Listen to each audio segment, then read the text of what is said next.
The story, Go Get Your Life, is set 20 years in the future. The world is leaning towards chaos, and a leader is needed because the government is overtaking the people. A young man around the age of 17 has tried all his life to fit into the perfect image his family has for him. Playing basketball, being a good student, and following the rules were all demanded of him. However, the young man always felt that he failed. He could never be enough for his parents. They had a perfect image of him in their minds, and he could never live up. In his final game in state for basketball, he goes up for the game-winning lay-in when his legs are taken out from underneath him by another player, and he's paralyzed from the waist down. The image that his parents had for him, making the NBA, making millions of dollars, was officially gone, and they were disappointed in him forever. The young man felt he would never be able to fit into the image his parents had, and he went into a deep depression.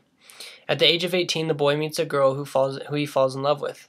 She encourages him that instead of being who his parents want him to be, that he should make the most of his situation and chase after his dreams and what he wants, not what everybody else wants for him. He had a decision, to stay in the rut of his parents or go explore and see what life has for him.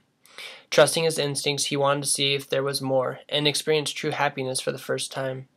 The two ended up getting married, moving away from his family, and he began studying in college to become a spinal specialist.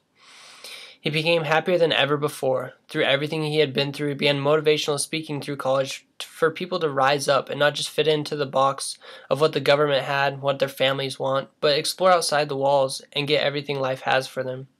The government then comes against him once he begins speaking to hundreds of thousands of people at one time. The government gave him a choice, to either go back to college and stay quiet, or they would arrest him. Deciding that being in jail wouldn't do him any good, reluctantly he decided to go back to trying to become a spinal surgeon and back to his normal life. The young man goes to sleep the next night and had a vision of him finding a way to repair his own spinal cord, rounding up a group of people by motivationally speaking under the government's nose and rising up a group to overthrow the government. He begins to make the plan come true.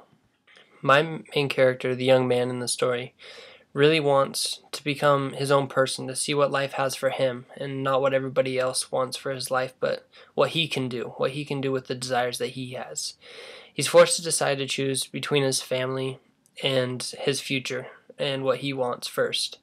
And then after this, once he becomes motivational speaking, he has the choice whether he wants to risk his life, risk all the people following him in order to overthrow the government and save the world from chaos. Or he can go back to being a spinal surgeon and live in a normal life just like everybody and let the world around him happen. The possible consequences is death for his family, for everybody, and the world goes into chaos. But he can either just enjoy his life as a spinal surgeon, or he can try and rise up and take over the world and save it.